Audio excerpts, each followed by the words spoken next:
What's up, Rock? Oh, that's not how I thought you were going to start this at all. We need to start over. This is all wrong. I don't know how to react. I can't follow my script. Welcome to this week's episode 27 of how you say it. See, you went off Between a script. rock and a bald spot. Exactly. You went off script. Now no one knows what the fuck's going on. Oh, what's up, fella? A movie by Pixar. So, Ananta was originally shown off like a year or two ago, or at least announced. I don't think it was shown off. Yeah, sure, Hotlanta. It was originally announced like a year or two ago, but they just finally showed it off at State of Play. This game is leaning very heavily into the like Chinese steal every asset from several different games type thing. So like some games will like that PUBG clone, for example. What was it called? Fuck it, Super People. It pretty much just one for one copied PUBG and then added a couple of details. So like usually they'll steal one game, add a detail or two, or a feature or two, and then publish it as their own game. This game is stealing several games and trying to make it its own. Hell yeah. So at its core, it's basically Grand Theft Auto with anime characters. All right. Yep. Sure. Which, you know, whatever. Interesting. You have your open world city environment, carjacking, sandbox. It has a swinging system like Spider-Man. And there's like a weird symbiote-esque power set that one of the main characters has that looks just like Venom. So that's interesting. There's also like Uncharted-esque action sequences. In the trailer thing or gameplay that they showed off, it's almost a complete rip of Uncharted 4. The scene where you're like hanging on from the rope by the crane truck. Oh yeah. Perfect. Evidently there's a hacking system that's very similar to Watch Dogs. Perfect. And I don't know if it's the same system, but I've also seen it compared to Cyberpunk, which I would argue the hacking system in both those games is different. So I'm assuming it has both styles of hacking. And the combat system is similar to Sleeping Dogs, which is also similar to like True Crime. The Batman like Arkham games. Like it's like that free flow combat style. I said True Crime, but maybe that shows how old I am. Yeah, you're a boomer. Oh. Fuck. So it's smashing all this shit together into one game. If it does it well, it might be kind of cool. It's supposed to be free to play. So free to steal your identity. It's being pushed by Sony. I mean, at least revealed it a Sony thing. I don't think it would be like, I mean, maybe it's a fucking bag pull, but or a rug pull or whatever. But I don't think it'll be that. Yeah, I don't know. Maybe it'll be the day after tomorrow or whatever the fuck that shit was called. What was that game called? The day before? The day before, yeah. Okay. Can you imagine? And like Sony's over here pushing it and it's dog shit like that. That'd be kind of funny. If it does it well, it might be kind of hype. Hayes was telling me how excited he is for it, which I was like, Are there guns? I'm intrigued. Yeah. Hell yeah, Daniel. That's what's weird. So you can web swing, or you can drive around in a car. You can use guns, or you could fucking run around punching people. And it looks like Genshin the whole time. Yeah, and it looks like Genshin. Oh boy. In a GTA city. Yeah. Oh yeah. Definitely a very weird concept, but I don't know. We'll see. Do you think all these systems are just like in Unreal Engine 5? And then they're just like, hey, someone already made this mechanic. Let's just put it in the game. Someone was like, hold up. What if we just activate all of these systems instead of just two? Yeah, exactly. Maybe. It's like the fucking blind bag fucking game. You reach in, you don't know what you're pulling out, but it's something. As it turns out, you're pulling out everything. Yeah, you just dump the whole bag on the desk. I mean, not to my knowledge, has someone ever done that before? Like mashed together all these systems. So, or at least like not these systems per se, but like steal 5 or 6 different game systems and then put them together for your own game. Not to my knowledge, like has anyone ever done that? So yeah, I don't know if it works well, it'll be cool. Even like Genshin stole like only from Breath of the Wild or whatever, basically. Yeah.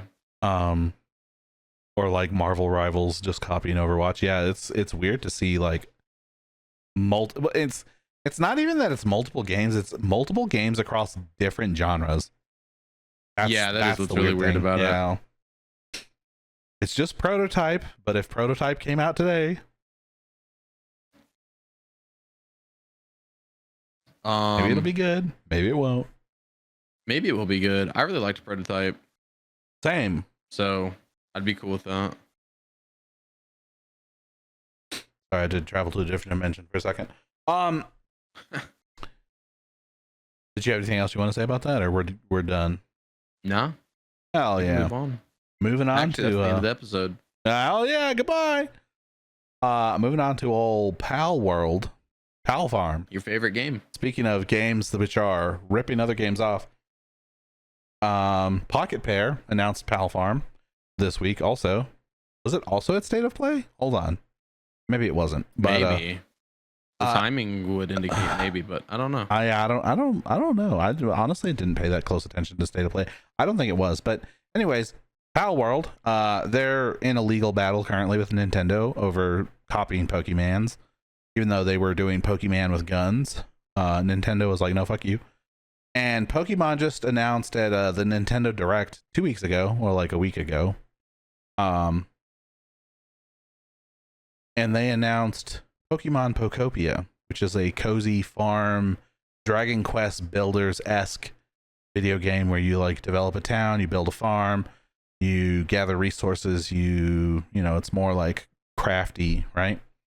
Well, anyways, Pocket Pair put out Palfarm, and a lot of people are saying that they're like, oh dude, I can't believe they copied them just a week after the game came out, to which I have to say that's incredible that you think Pocket Pair copied Pokemon that quickly, because that either means their devs are wizards or magic of some sort, because they had like a pretty good demo and like working game, it looked like, from the video. So if you think they actually developed all of that within a week, that's insane. You're a wizard, Harry. But yeah, so anyways, Palfarm, described as a farming life with mysterious creatures known as pals. So it's the Pokemans. Team up with them and grow your farm at your own pace in this brand new creature collecting farming sim.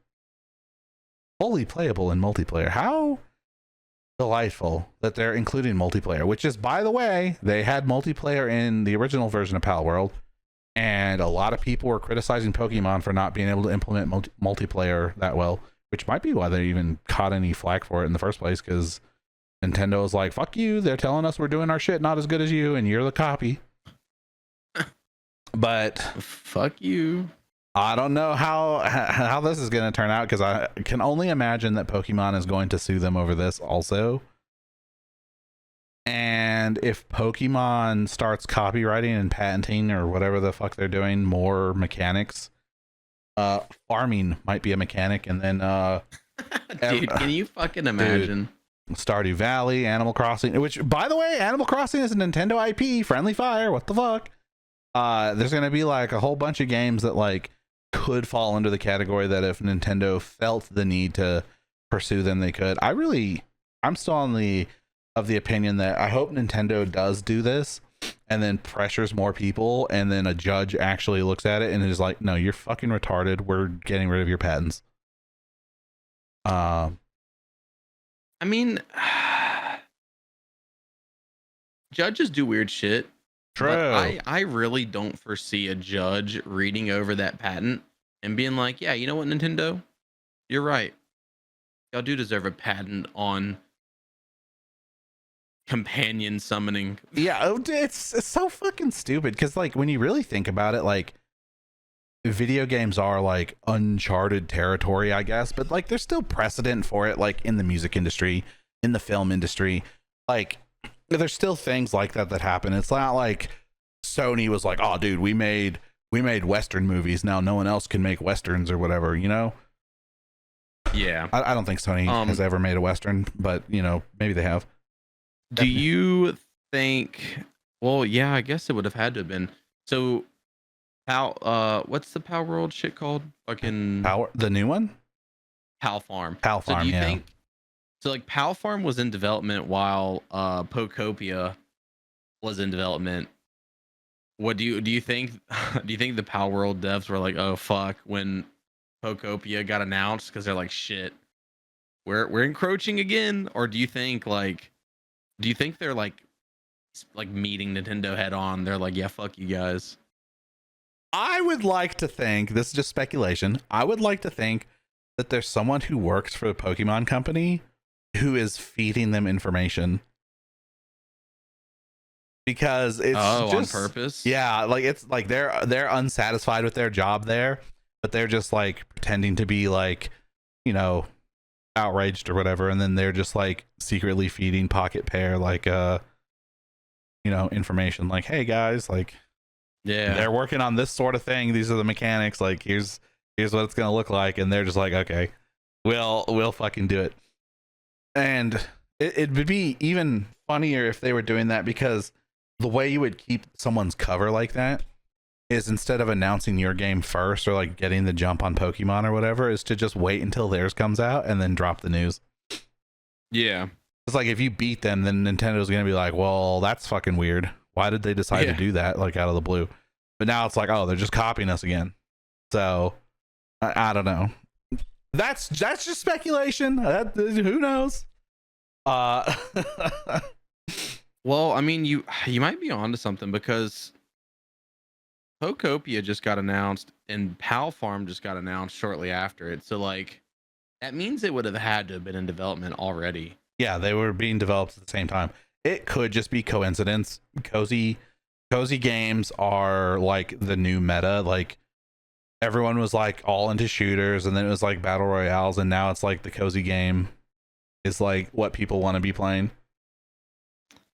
Yeah, it could be coincidence, but I don't know. That is really ironic timing, especially because like the original iteration of Power World had farming, was super fucking infringy on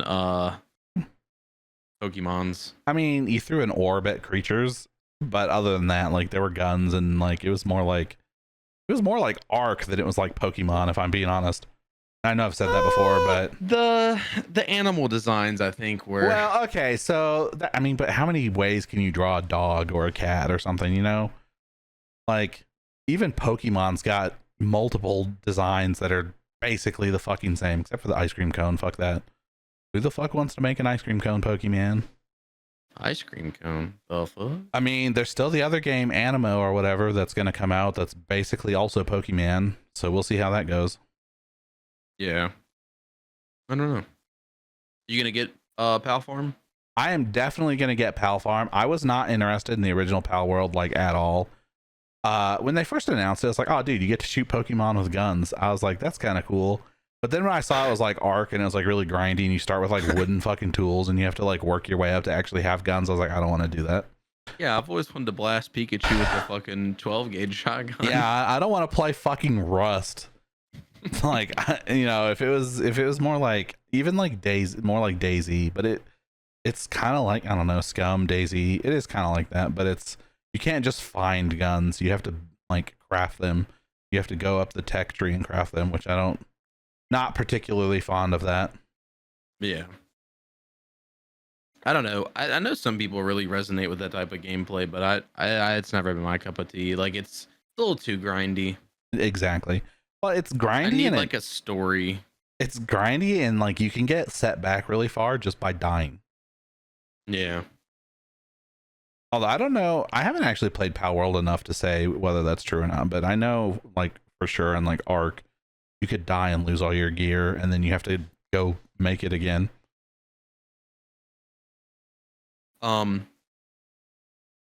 So Oblivion Remastered is getting a physical edition, which technically they announced during the summer. They did. But a whole bunch of rumors have been coming out about the release date, which rumor is October 13th. The other rumor is it will only be the deluxe edition, and that it's going to be priced at $39.99, which is interesting because the original deluxe edition, or like I guess not original, but like the base edition, the digital only deluxe edition was $60. It was $59.99, and the base vanilla game was $39.99. Yeah, so essentially, if you get it physical, you get the deluxe edition goodies for free. Which like what did the deluxe edition even actually add? It was like just a small quest or two and some armor. Yeah, that was it. So really not worth the fucking $20. I don't even, I think they called it a quest, but like I don't think that was like, because you actually had it and you did the quest. I don't think that it was armor, even like I don't even think it's a very long quest. You like go to a place and talk to a guy and you're done pretty much. Essentially, and you can it's unlimited use armor basically, or like you can keep, and weapons, you can keep getting it. But like once you're in game, that stuff gets outclassed. Like it's not good anymore. I mean, that's fair. It's just for like speedrunners or something. I don't know. Yeah. Or just for fun. The Steam listing for the game really fucking confused me. So I thought you had to get the deluxe edition to get the DLC, because for whatever reason on the Steam page it's like deluxe edition upgrades and it mentions the fucking DLC, but you get the DLC no matter what. So I clicked the deluxe edition, it said the DLC, and I was like, oh, I'm definitely not gonna not get the DLC, so let me just get the deluxe edition. Which like fucking whatever. If that helps fund a Fallout 3 remastered, then I'm all for it. I'll pay $60 for that too. My bad. I think the original was, I'm on Steam right now. The original base game was $49.99 on Steam anyway. Oh, was it? Yeah, so I'm looking at it right now to see what it says, because it was worded ever so stupidly, but like, yeah, it's like deluxe edition content, and it mentions the DLC again, but it's like, well, yeah, because you get the fucking game and the DLC comes with the game.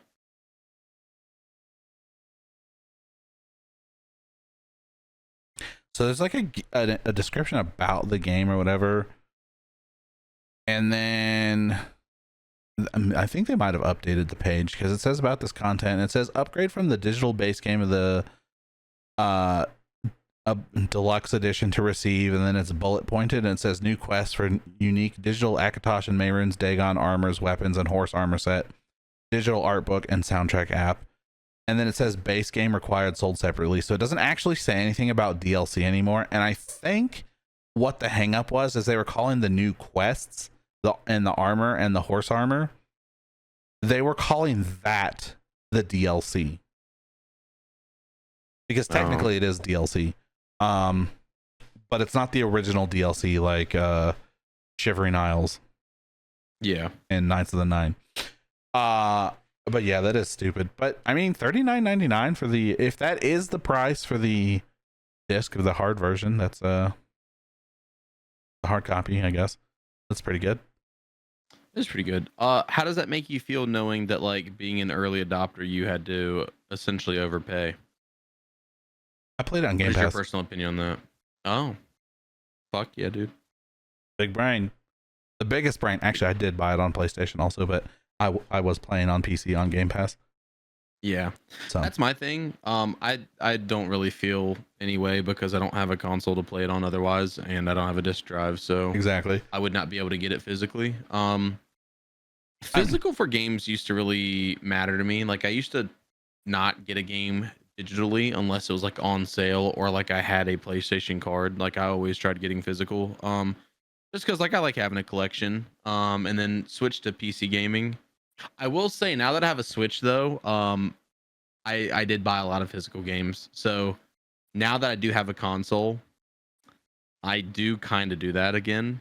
But I don't know, like PC, it's like it's so much more simple to just buy digitally, and like I have fucking lots of hard drive space, so it's like, well, I can like load them up, load up the digital games. The thing with console though, even with like having a physical disc on console, it doesn't really mean anything because most of the time you put the disc in and then it downloads the fucking game anyway. That's true. And so it's like you have to wait for a download regardless, or it installs from the disc, and it installs from the disc so slow. Like, just download the game, dude. Yeah. The space is limited though, and you know, but I wouldn't necessarily say that just because the space is limited, a disc makes it better. I think it's still worse because you could delete the game, right? But with the actually, I run into this problem a lot. Is Aaron will play something, and he'll put the disc in. Hey, don't jump up there, cat. Don't get in there. Go. Fuck off, coconut. Wait, is that coconut? No. Yeah, that's no, it is. Okay. Why is she climbing in your drawer?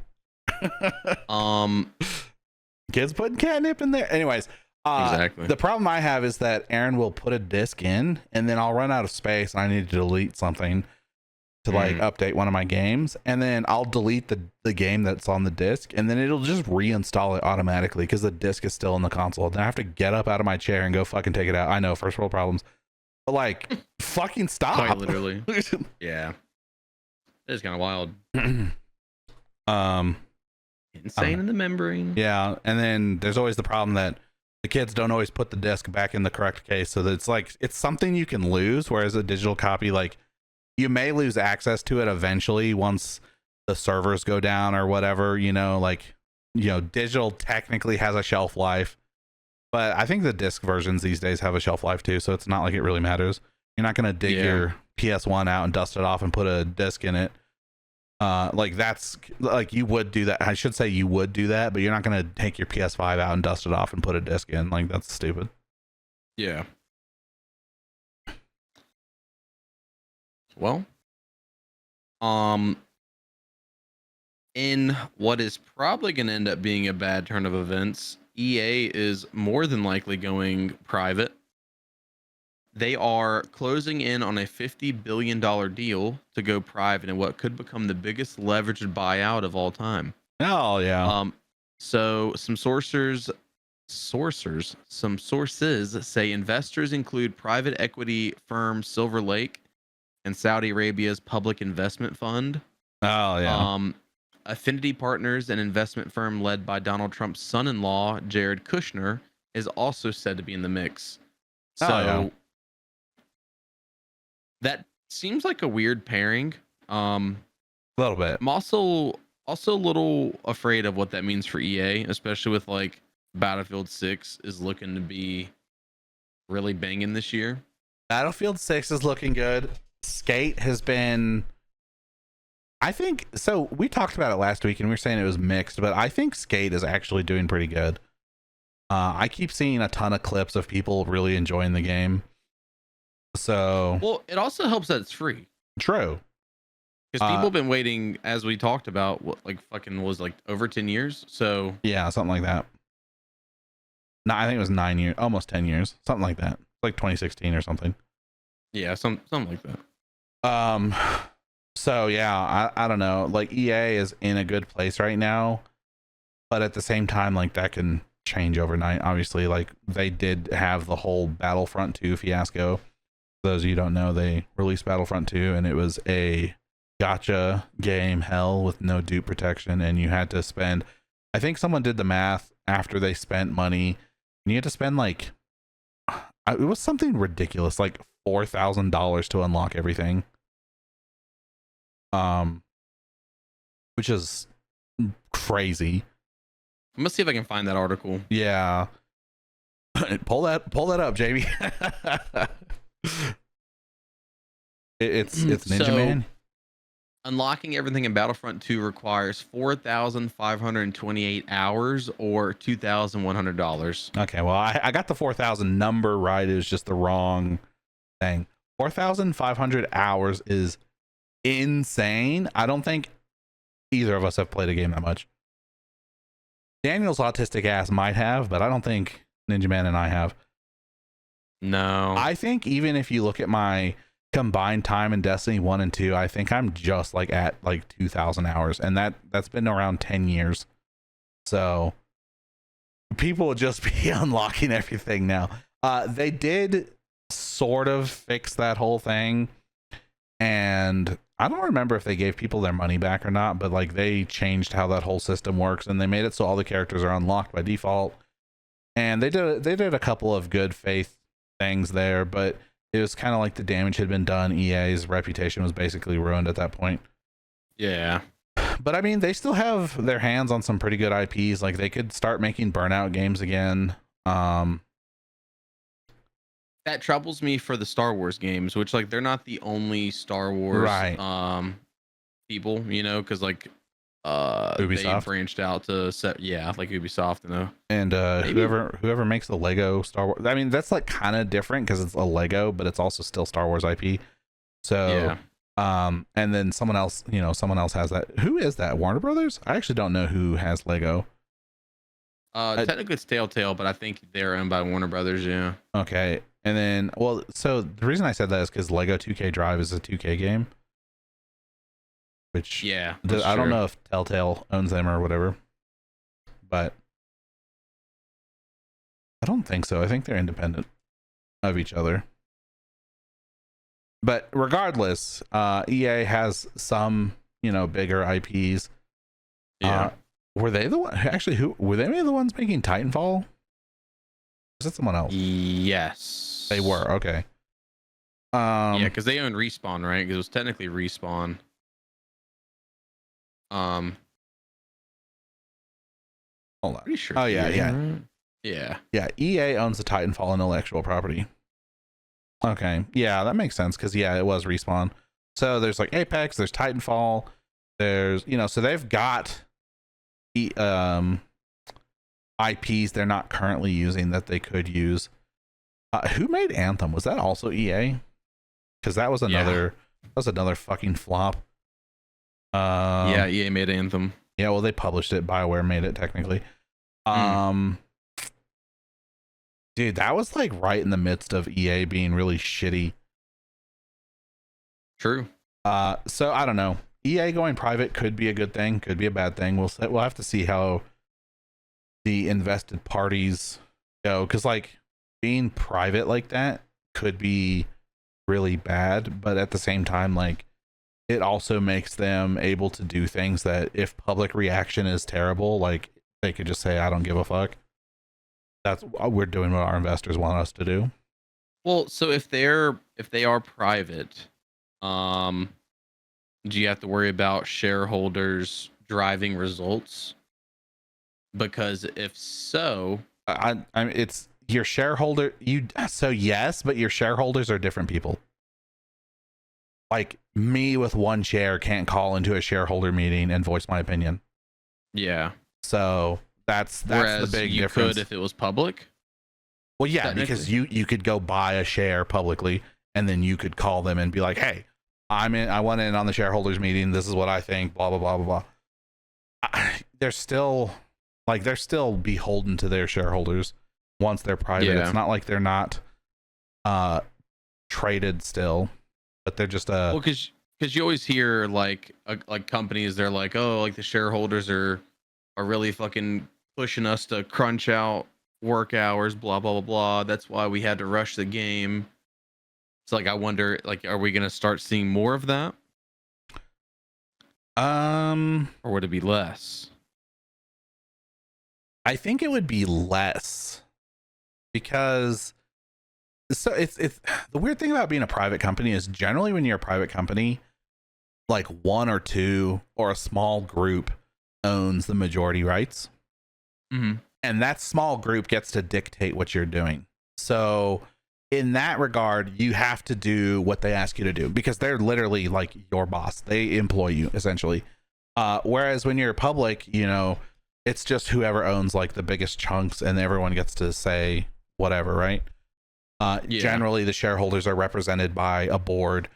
So you wouldn't have. I mean, you can also represent yourself. It's a whole convoluted fucking econ bullshit. But I think that there's I don't know. It's like you get there's like less scrutiny and more scrutiny at the same time. So it's like I don't know how to explain it. Like the public gets less of a say, but you are more responsible to who actually has money as a company. So yeah, it's just a different way of doing things. That's all. It's not necessarily bad or good or anything. I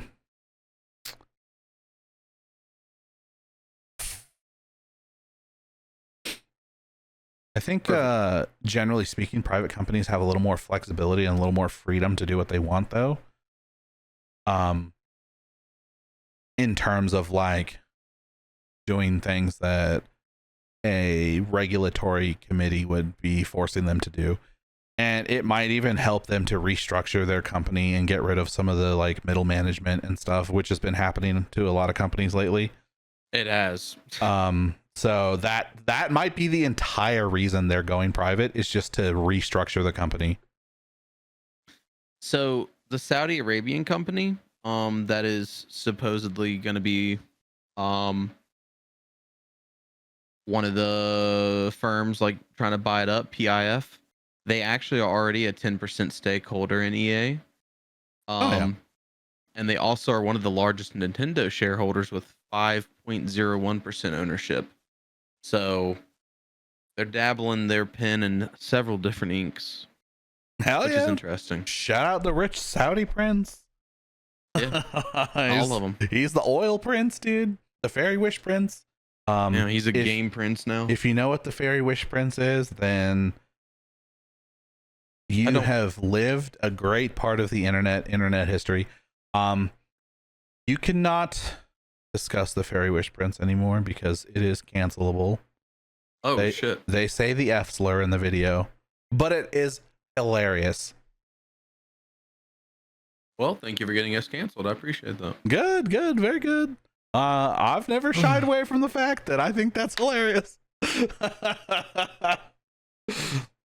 So Costco is canceling Xbox. Speaking of slurs, so they're canceling Xbox now. Yeah, I didn't know they had the power to do that. Fuck yeah, they do. So just a few days after it was discovered that Costco had removed the Xbox section from its US and UK websites, they confirmed that they are pulling Series X and S lineup of consoles from its offerings, which is very interesting. A former IGN employee, Destin Legary, reached out to Costco and they said that they would no longer be carrying the current gen consoles, though it will continue to stock Nintendo and PlayStation hardware. Which is interesting, and this makes me wonder, does this kind of cycle back to what we talked about a few episodes ago with like Xbox is losing this console war pretty heavily, and for Costco to be like, yeah, let's just stop carrying the Xbox, like no one's buying it. I think if I'm gonna speculate on this, I think the biggest thing is, one, sales are down, but the second biggest thing is that Xbox keeps raising the price. True. So sales are down and you're giving a price increase, like we'll just not carry it. Costco is all about I mean, like their whole thing is like being affordable, like bulk purchasing, like more affordable, like straight from the ship, what is it called? The supplier, straight from the supplier pricing sort of thing, you know? Yeah. So when they're having to raise the price of products like that, it's kind of going against their whole mantra, or whatever you want to call it. Model. Maybe. I'm gonna be interested to see if GameStop follows suit, because EB Games in Canada, which in America they merged, right? They are also moving away from carrying Xbox currently.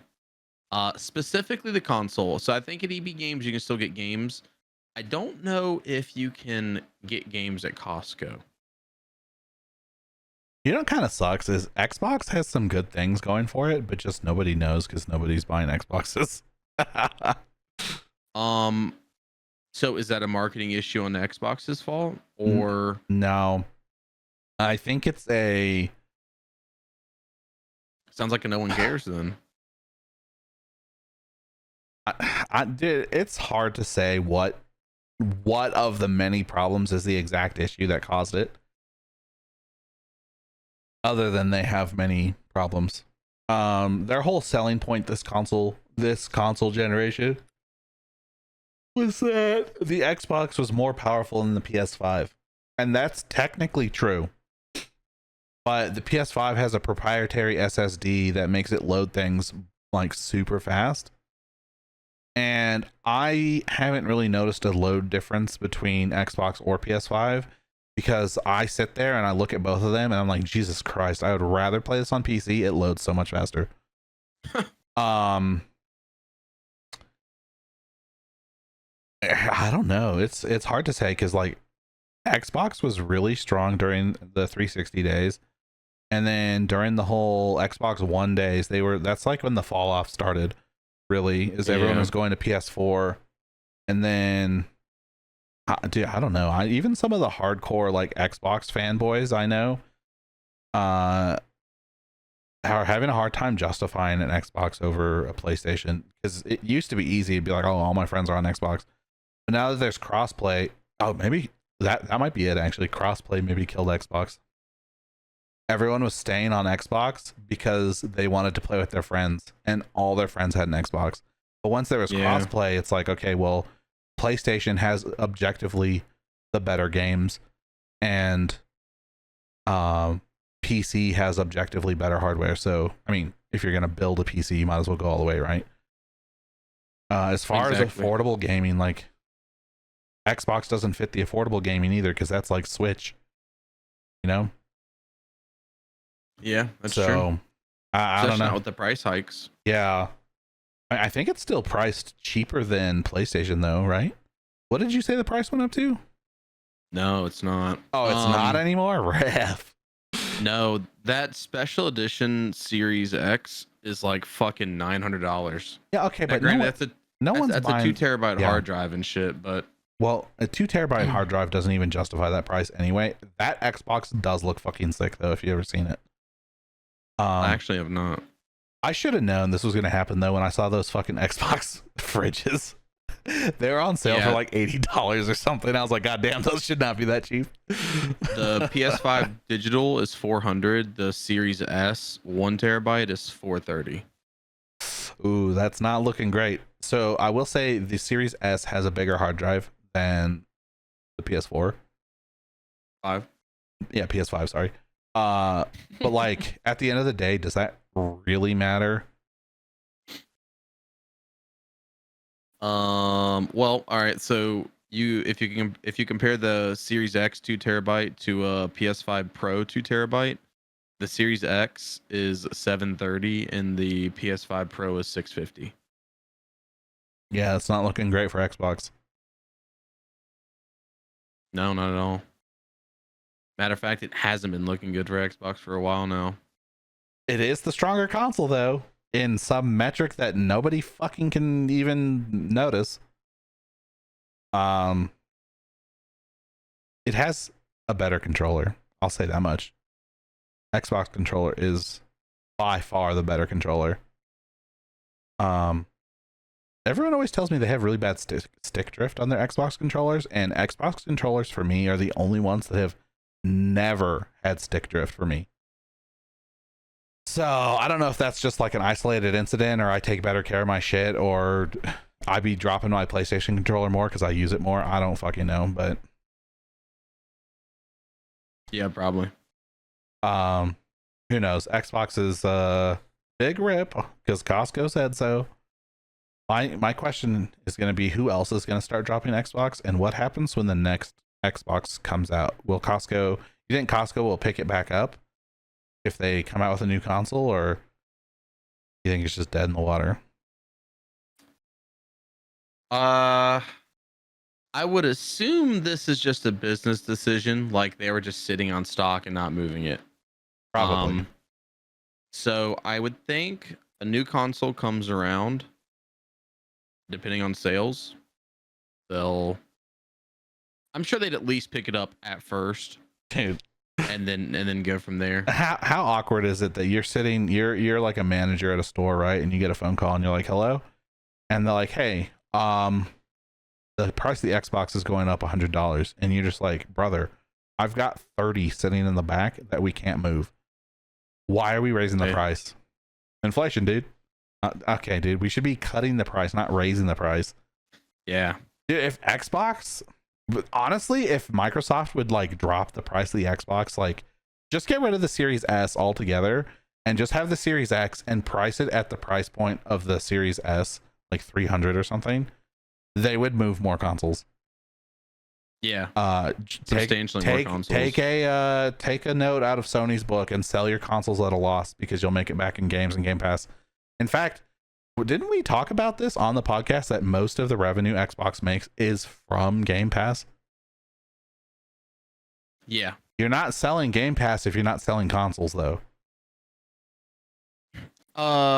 So Google actually lied. Oh, hell yeah. The Series X is cheaper, it looks like. Oh. So Series X, I'm assuming, is comparative to like the PS5 Pro? Series X is compared to just the PS5 with a disc drive. Although the PS5 with a disc drive versus without a disc drive is the same console, just one has a disc drive. Yeah, okay. Then in that case, see, that's renewed. But the thing about the Series X is it is stronger by it's like 10% stronger than the PS5. The problem is the PS5 Pro is like 30% stronger than the Xbox. So it's like 50% more than the PS5. So, and those are just like rounded numbers that seem to make sense in my head. I didn't actually do the math, so don't fact check that, but it feels like that's right. I can't find just a fucking non-renewed just PS5 console, at least on Amazon. It seems like from what I'm seeing, it's around $500 roughly. Series X 1 terabyte is $600. So it's weird because the Slim is $500 for the PS5, and can you even buy a disc drive PS5 anymore? Is the Pro a disc drive? I don't know. Okay, so this Slim does have a disc drive. So the Slim has, so the Ghost of Yotai limited edition model Slim PS5 is $600, and that comes with a game. Oh, they have the 2K version also.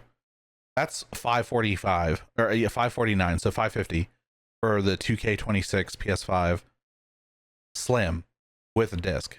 So I don't know that you can just buy the fat disc drive PS5 anymore. Maybe but not. The Slim by itself on this website is $549 with a disc drive. So they might have just got rid of the fat PS5 with a disc altogether. Yeah, maybe so. So there you have it. That's interesting. So it is a little bit cheaper. But what's the hard drive size on that though? Did you look that up? 1 terabyte versus 1 terabyte. Oh, okay, so it's the same now. Because the original PS5s did not have a terabyte. They had like 800 gigs or something, and a terabyte is like 1028 or something. Something like that. I think it's usually less. I think they round 1024. up. Well, so it's 1024, but then once you have the OS on there, it's lower. But a terabyte is technically 1024. Yeah, this Slim, it says 1 terabyte. There you go. Also comes with Astro's Playroom, which evidently is like one of the best games ever. So Astro's Playroom is just like a tech test demo. Astro Bot is the game that won all those awards. Yeah.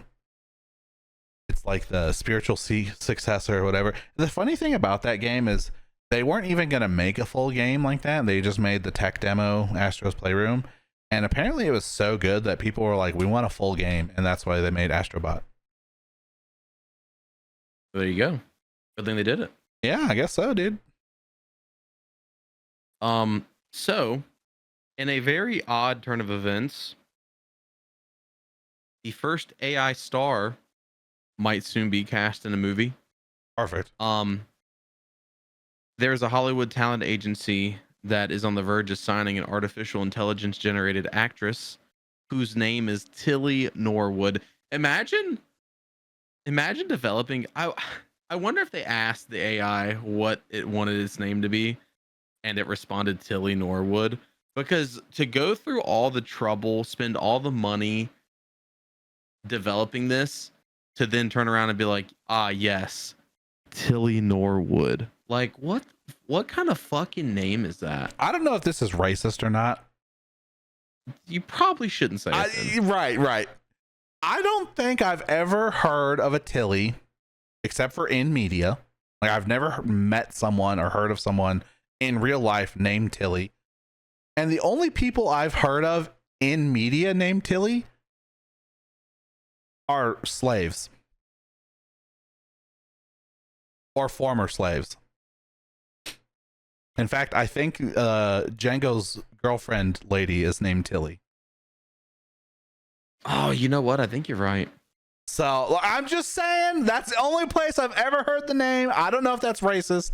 It's not my fault. That's just the only place I've ever heard it. It's a very no, that's fair. I don't think I've heard that name. What's that time period called? Edwardian? No. Elizabethan? I don't fucking know. But you wouldn't use those words because that was across the pond, so you'd use the American term. Turn of the century?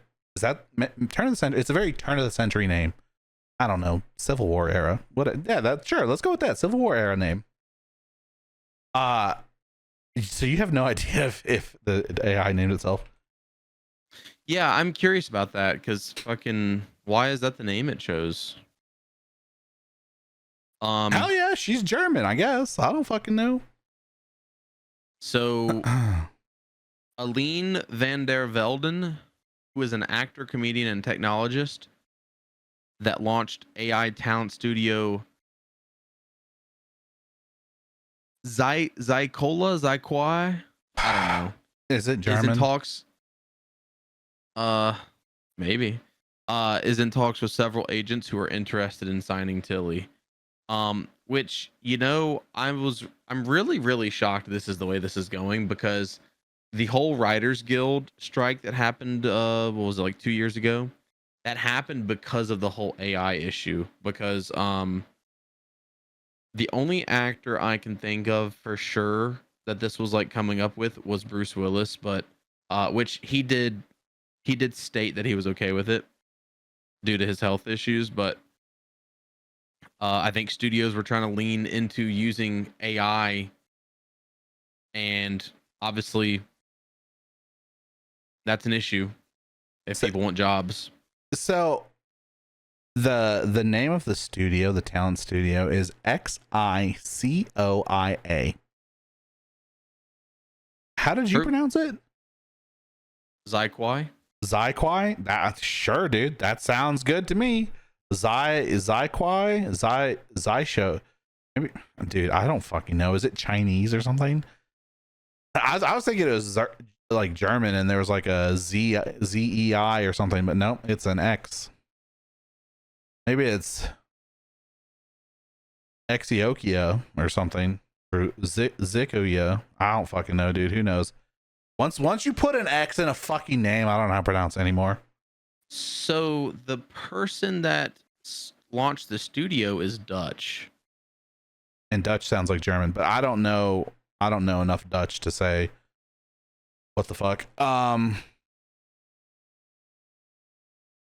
Interesting though. That's an interesting thing, especially because like, is AI really much different than like VTubing? Is the AI? Yeah. Does the AI have its own voice? Like, I don't. Yeah, it's gonna have its own voice. I'm curious how free they're gonna let it roam. Like, is there gonna be someone essentially behind? Like, almost think of like, I don't know, almost like digital mocapping. Like, is there gonna be someone like Mocapping for coaxing? They like coaxing right. Tilly, or is like Tilly gonna be responding to the script on their own? I don't know. The whole concept's really weird. I don't think, as someone who loves movies, I don't think this is the direction we should move. I maybe for like commercials or something, like advertisement, sure, but like it feels really like weird, and like, because I feel like we watch movies for like the human experience, right? And how the fuck is AI going to imitate that? Maybe humans are so simple that AI can imitate it, and in which case, like, we might as well just all die, I guess. I don't fucking know. Damn. Because like, what's the point of being like going to like a school or like learning or like practicing your craft as an actor, and then someone just writes a prompt in Chat GPT and it spits out a better performance than you? That's everyone's issue with it. That's why everyone's like, yeah, this is fucking stupid. Yeah. I'm out of a job now because of fucking like, Tilly. There's other things, like AI is going to be making mistakes that are like, you're like, people are gonna be like, that's AI. Because like when a human makes a mistake, or like dude, my favorite YouTube videos to watch are like, hey, this scene in this movie was ad-libbed, or like when speaking of Django again, when DiCaprio slammed the glass on the table and cut his hand, he actually cut his hand, and Quentin was like, oh shit, but he stayed in character, so like they kept the camera rolling, and then like after the shot he's like, I need stitches. Like, we're not going to get that kind of shit from AI, you know? Yeah. We're not going to get Viggo Mortensen breaking his fucking toe kicking a helmet. Yeah. But I mean, at the same time, we're not going to get actors getting hurt, I guess. So that's a plus. But I just told you that I like the actors getting hurt. Like, it adds so much, like, damn. It adds so much, like, character and stuff, you know? Because it's like, that's how raw the performance was. Like, they were so in character that, like, if that character did that and hurt themselves in that way, that's just who that character is. Like, you know, like, they're not going to stop. Because you expect the actors to live in the situation that you're watching. Joaquin. Yeah, Joaquin Phoenix, another great actor. He did something actually in Joker that was ad-lib that I thought was cool. I don't remember what part it was. Yeah, it was the laugh. So, the only instance of AI in movie development that I would be okay with is basically what Bruce Willis did, where he basically is like, hey, you can use my likeness for however many years, whatever. I'm fine with that. Like, carry on my legacy because I'm no longer in good enough health to do it myself. So, if the actor themselves gives that statement, I'm okay with that, because hey, we could also start getting Die Hard movies for the rest of our lives, my life, your kid's life. Maybe. So like, that's cool. But also that actor gave their permission. I think I'm okay with that, but creating an AI actor from the ground up is weird. It's weird, but at the same time, how far of a stretch really is it though? It's like, would you call Hatsune Miku an AI? I don't know who the fuck that is. That's that fucking anime. Yeah, it's the fucking anime hologram K-pop idol. I don't know what to call it. It's technically J-pop, I think. Don't crucify me. I don't know all the intricacies of different pops from other cultures, but she's, as far as I know, she's computer generated. Like, her voice is computer generated, and I mean, someone writes her lyrics, I think, so it's not AI in that sense, but like, she's a fucking hologram. She doesn't actually exist. She's not tangible, you know? So like, is your camera moving for you still? Oh shit, no, it's not. Rip. What a fucking rip. It just broke. Yeah, okay, that's good. I don't even know why it broke. I'm blaming you. It's you. My camera looked at your bald and was like, fuck that. No, but so like Hatsune Miku, we just had our own fucking AI, by the way, and my fucking camera froze and I was still talking. Like, that's what AI is gonna look like. Exactly. I don't know. AI kind of scares me still. Slope. Yeah, that's why. Shout out Ninjahitman, who uses AI to make thumbnails. Exactly. Let's go over Crumble. Yeah. And then free games. Before we do that, and I meant to do this before we started talking about the AI, but I wanted to pull up, because we forgot to check last week. I wanted to pull up I know. I wanted to pull up. I'll pull up. Yeah, exactly. I wanted to look, circle back around to the PlayStation Store and talk about where Call of Duty is at on the pre-orders.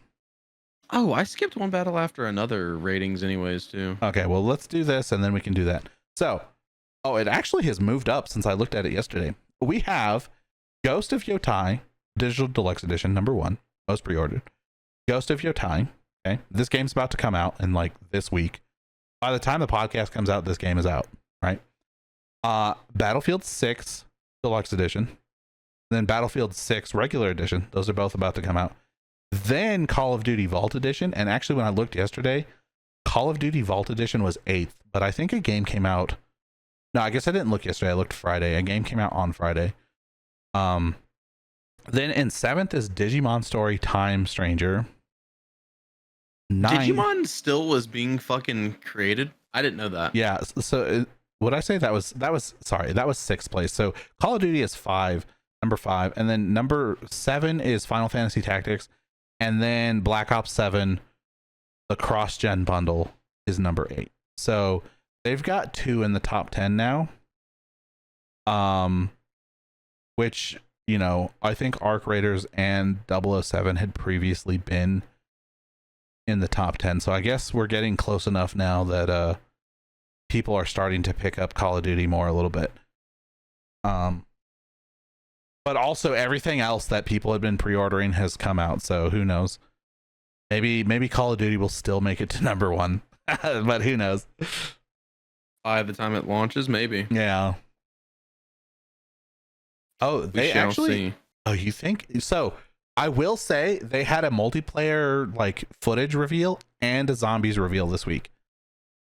So that could have caused people to pre-order. It's possible. Oh, and they did a couple good faith tweets where they tweeted about, hey, we had playtesters look at this. They found this issue. We are changing it before the beta drops. They announced when the beta weekend is, which Daniel actually mentioned that the beta weekend, normally they do a beta weekend and it's for like Friday, Saturday, Sunday, Monday, like something like that.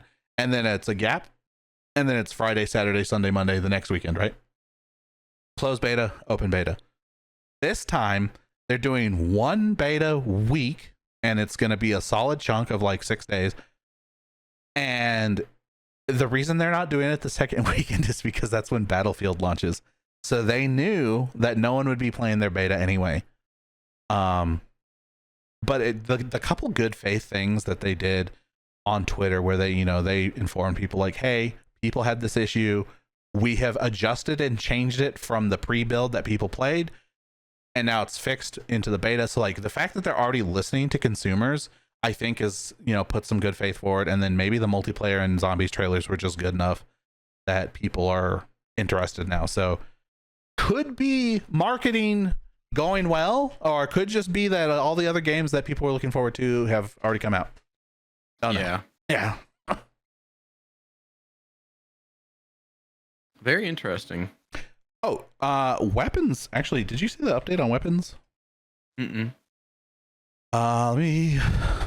Before we move into that. Yeah, the Pentagon gutted its weapons testing office. That's what I'm looking for. Hell yeah, you too, bro. They announced they're going to make a second one. That's what it was. Yeah. A second one or the spin-off?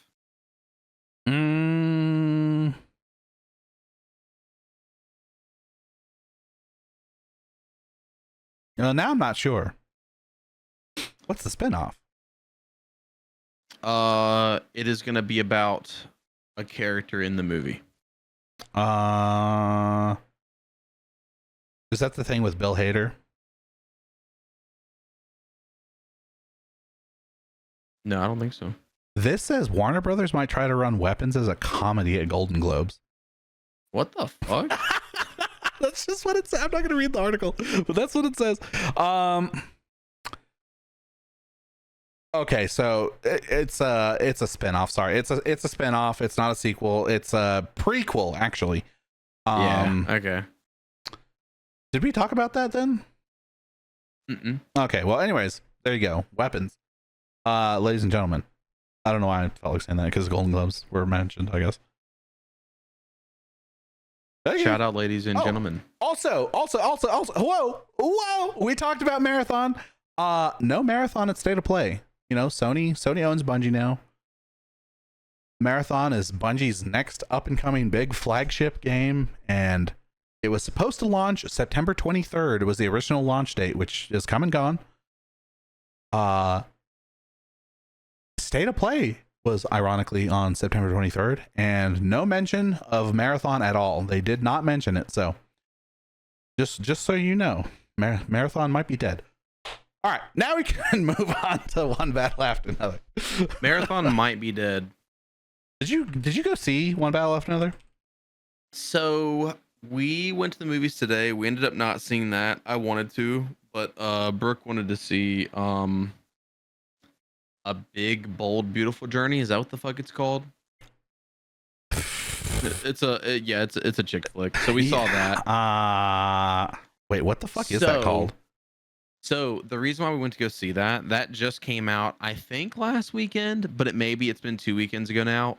It's down to just 2 showings a day.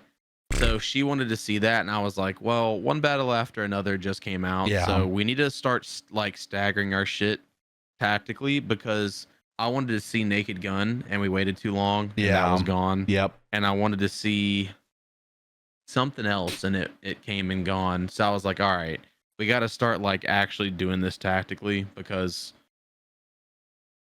I was like rushing to see like something that just came out, whereas something that had been there for a little bit, but I wasn't as excited to see, came and gone. So we'll probably go see it next weekend. Yeah. So anyways, how was One Big Beautiful? What the fuck? One Big Beautiful? Why is that called? Dude, I just keep wanting to say One Big Beautiful Bill because the fucking Trump omnibus. What was the movie called? One Big Beautiful Ballad? I think it's A Big Bold Journey. A Big Bold Beautiful Journey. Jesus Christ, where did ballad come from? Alliteration. I guess. It was okay. I'm glad we didn't have to pay money to see it. All right, anyways, One Battle After Another. It has earned 22.4 million domestic with a global total of 48.5 million, which does seem low. However, that is Paul Thomas Anderson's highest so far. Well, that's good. So that is good. I feel like it kind of didn't have very much marketing going on for it. No, I saw like a trailer when they came out, and then I saw a trailer I think at the movie theaters they started showing trailers like last weekend or 2 weekends ago, and it was like, oh yeah, coming out September, blah blah blah, and I was like, whoa, that's like right around the fucking corner. No, I don't think they did market it super heavily, which might end up working out in their favor, because word of mouth, it is supposedly, some people are saying it's the best movie this year. Whoa. So far. Well, I sure hope that it starts making some money, because I just looked up DiCaprio's salary and it was 20 million. Yikes. So they have paid DiCaprio so far, and that's about it. That boy expensive as fuck. Hell yeah, he is. That's how much the fucking Avengers were making in Endgame. Benicio and Sean Penn are also in that movie, right? And who are also expensive. Yeah. Okay. The budget was 130 million. Okay, so they got some money to make back. If people are saying though that it's the best movie of the year, it's probably pretty good. Yeah, because we've had some bangers this year. We have had some bangers this year. So, hell, maybe I'll go see this. I mean, I had kind of already wanted to see this, but yeah, I'm super excited. I mean, I'm a huge DiCaprio fan. Benicio del Toro is pretty sick as well. True. Paul Thomas Anderson movies are supposedly like really, really good as well, which I don't know if I've actually seen any of them. He did Licorice Pizza, There Will Be Blood. I've heard There Will Be Blood is really good. I think the big one that everyone knows is Vineland. Yeah, I don't know what the fuck that is either. It's is it up and coming? I don't actually know. Yeah, okay, so it's okay, so One Battle After Another is based on Vineland. Okay, so that's the whole thing. Thomas Pynchon's? I don't know how to say this dude's name. It's his book, Vineland. So that's what the One Battle After Another is based off of. But I don't know. You haven't seen any of his films? I don't know his whole filmography, but I know those are some of his more popular, and I haven't seen any of those. Licorice Pizza, Inherent Vice, Boogie Nights, and Punch Drunk Love. I don't think I've seen. I haven't even heard of half of these, if I'm being honest. Anima I have heard of, but I haven't seen it. Okay, he did some Radiohead stuff, and I think we've talked about that before, haven't we? Maybe. Yeah, actually, I think we did. There Will Be Blood. Well, I think we talked about it when this movie was announced initially. Probably. Yeah, I'm not seeing anything that I know.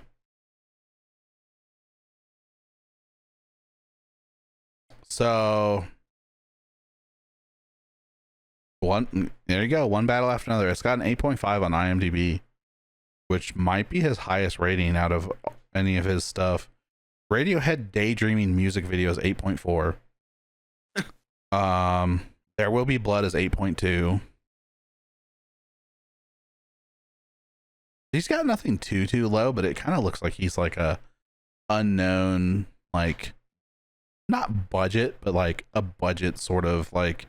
Well, and look at the gap in years. So like Boogie Nights was 97, Punch Drunk Love was 2002. Yeah. Inherent Vice was 2014, Licorice Pizza was 2021. Does he like work on like does he do something else other than like movies? I wonder, like maybe he. It almost looks like his like doing the music videos maybe takes more precedence. Yeah, maybe. I mean, he's got a lot of music videos, but like even though he has music videos, there's still like a couple in 2019, a couple in 2020. Like there's gaps there too. He does a lot of writing though, I see. Yeah. And he's produced some stuff that he didn't write or direct, so I don't know. Actually, it just looks like the one movie. So never mind. Water Lily Jaguar he produced.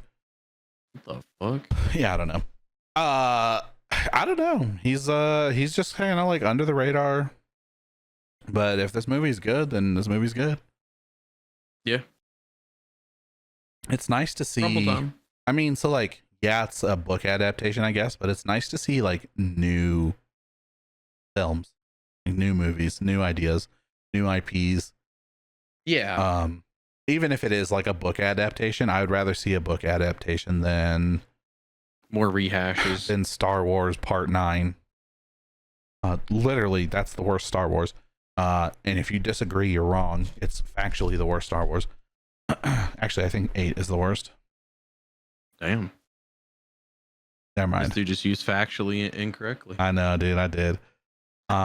My opinion is that 8 is the worst, but I think factually 9 is the worst.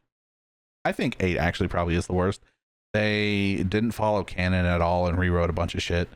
And the movie by itself, without being Star Wars, was bad. Just ignore the fact that it's Star Wars and watch that movie by itself. It's a bad movie. You're wrong. No, I'm not. The fuck? Crumble time. I'm gonna fly to where you live and kick your ass, boy. I'm not wrong, and you know it. He's just mad because I divorced him during Rogue One. All right, crumble time. Starting off strong with everyone's favorite, the semi-sweet chocolate chunk cookie. Shout out Salt Sprinkles. Yeah, no, she jumped in my fucking lap.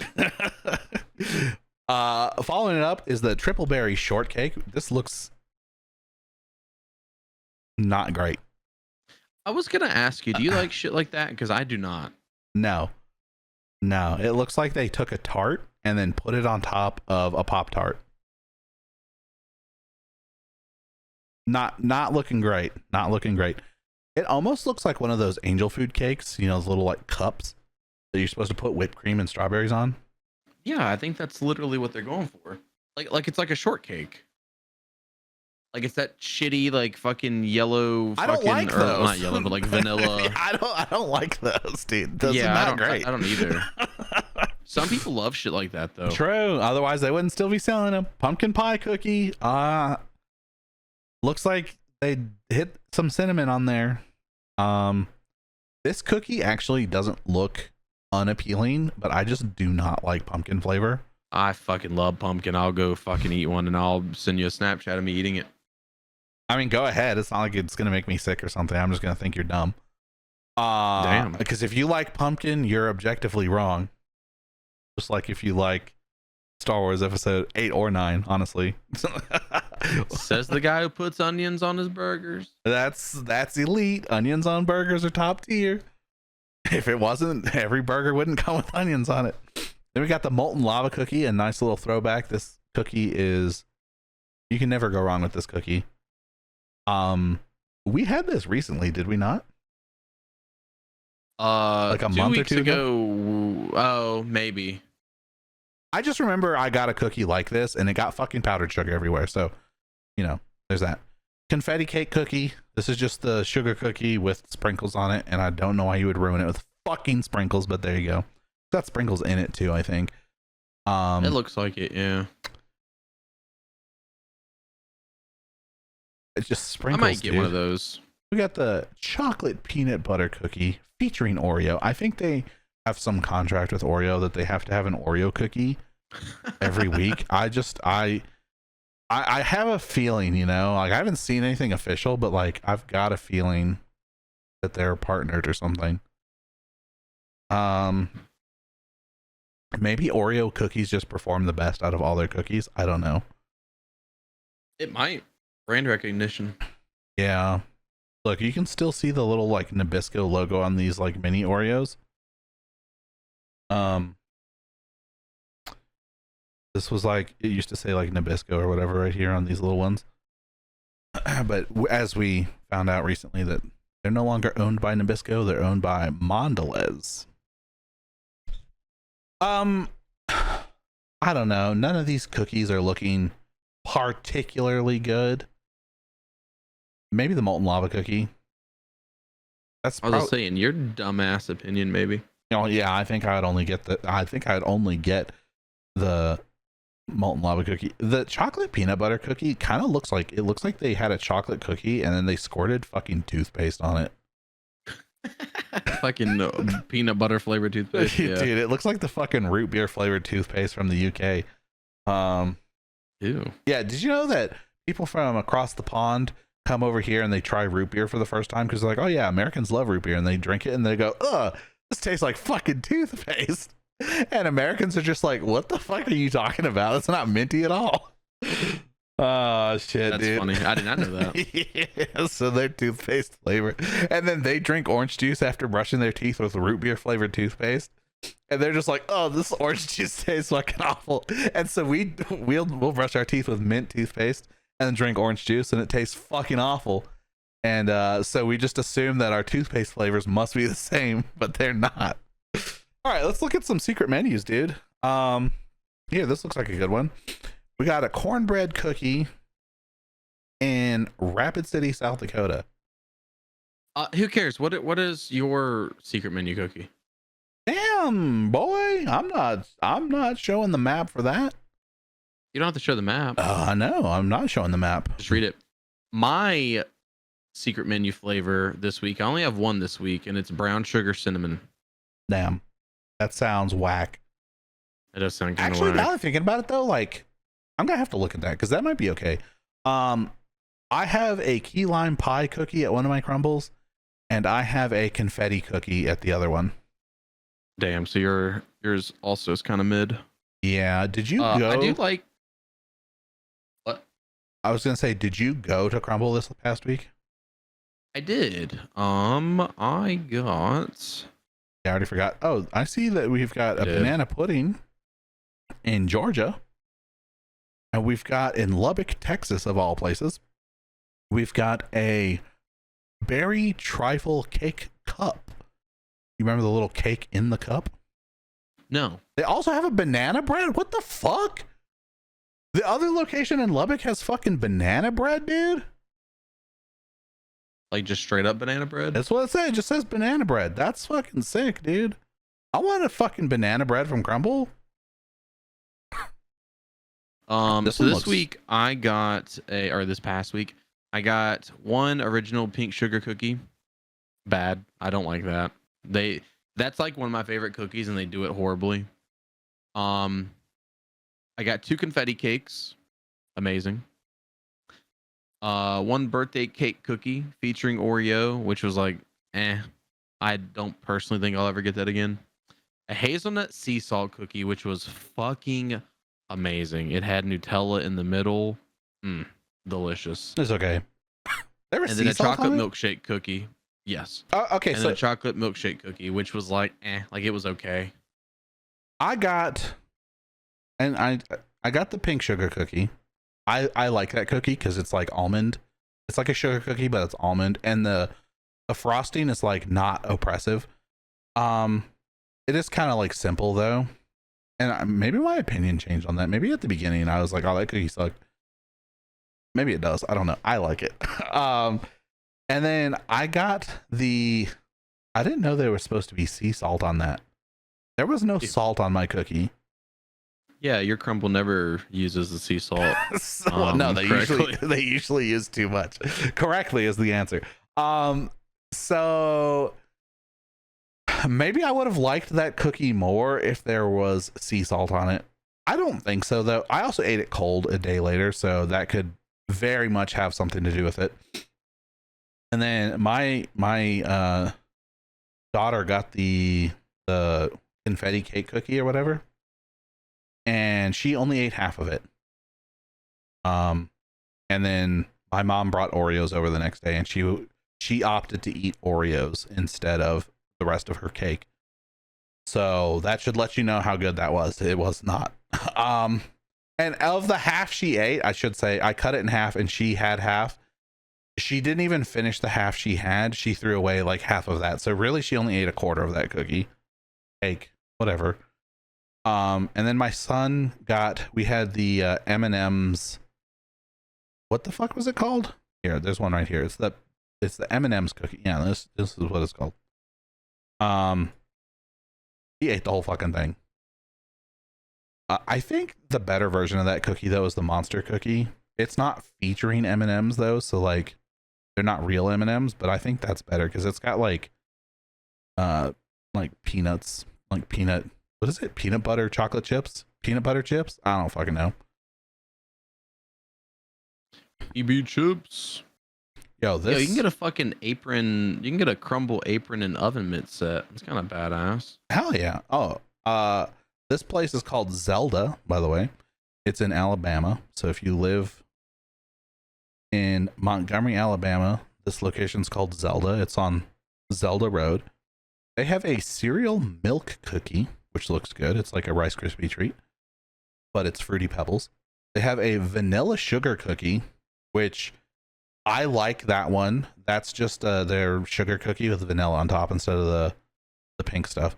And then they have a churro toffee white chip cookie. I don't know how I feel about that. It's just cinnamon and white chocolate chips. So like maybe that's okay.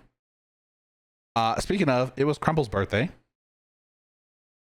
Did you get a free cover your cookies game? No, I didn't get that. That was while supplies last. So I don't know if my Crumble just didn't get a lot. But there was also like a birthday card thing. And they had a stack of them just on the fucking pickup counter, and there was a lady in front of me, and she grabbed one and was like, "Hey, I'm not stealing this, right?" And they were like, "Yeah, no, like y'all can just take that."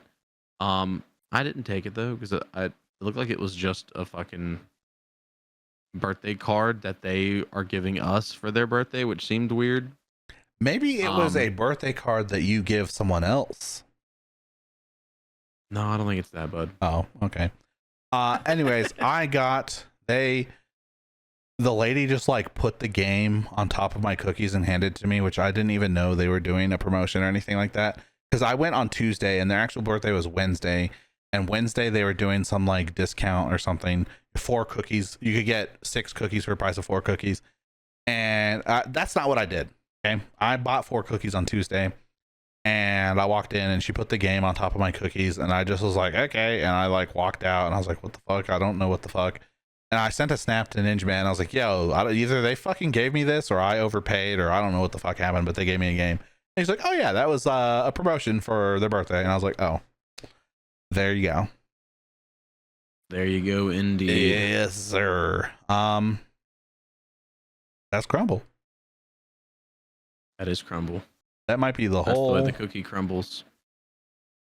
Okay, and unfortunately, we're ending on that. That's the last note that we're ending on. This was episode 27 of Between a Rock and a Bald Spot. And a Crumble spot. Oh, Jesus. Okay, I'm stopping.